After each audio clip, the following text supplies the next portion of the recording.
Hi అండి, అందరికీ నమస్తే. ఒక మంచి మాట.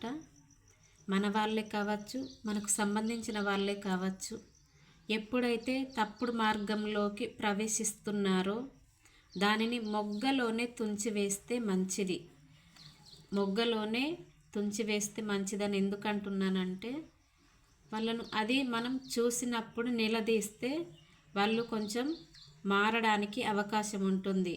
పోనీలే అని చూసుకుంటూ ఉన్నామంటే అది పెద్దగా పెరిగి చెట్టు అవుతుంది.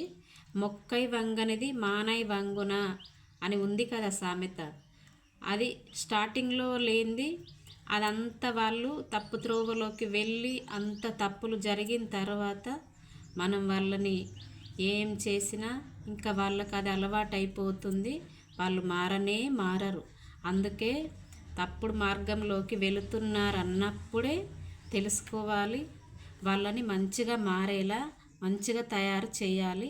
ఈ వీడియో మీకు నచ్చినట్లయితే ప్లీజ్ లైక్ చేయండి, సబ్స్క్రైబ్ చేయండి, షేర్ చేయండి, కామెంట్ చేయండి.